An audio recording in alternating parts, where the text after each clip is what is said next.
This is pretty well what it looked like when people's ashes were coming down, and our whole team just began to weep and to just try to enter into the agony that Jewish people have suffered through the Holocaust.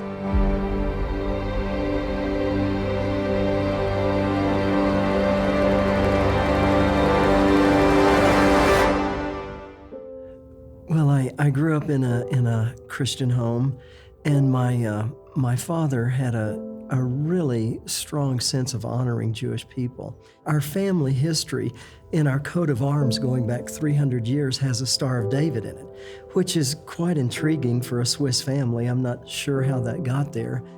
It was a home that honored Jewish people, and I could tell when he would talk about Israel or Jewish people, there was a different sense of honor than maybe even other cultures. It was in seminary that I started developing some assumptions. I don't recall any of my seminary professors actually saying this, but it was like the Christian church took the place in God's heart that He'd always had with the Jewish people.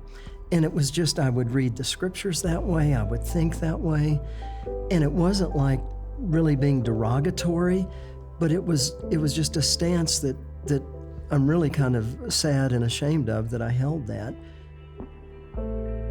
The real transformation in my heart toward Jewish people happened when I was engaged in a time of prayer. And as I was praying, I really started getting an awareness of how much God loves His people. And somehow I had just been cold and aloof and just dulled to that. And so after this prayer time, it was like an awakening to, if I'm going to follow the Bible, I must love Jewish people. And so that was sometime in the 90s, and my whole perspective has changed ever since then.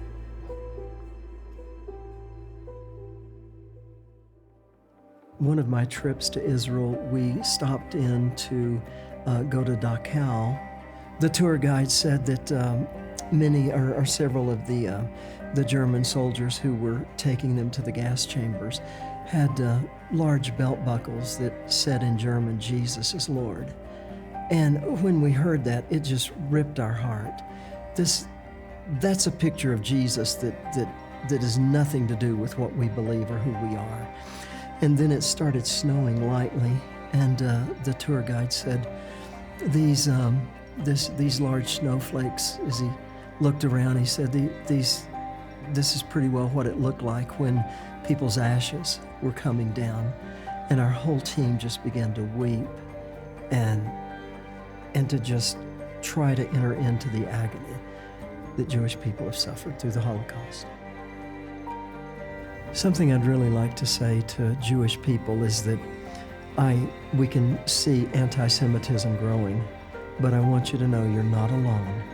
There's a growing movement as well among Christians who realize the Bible teaches us to honor Jewish people, and so you are not alone.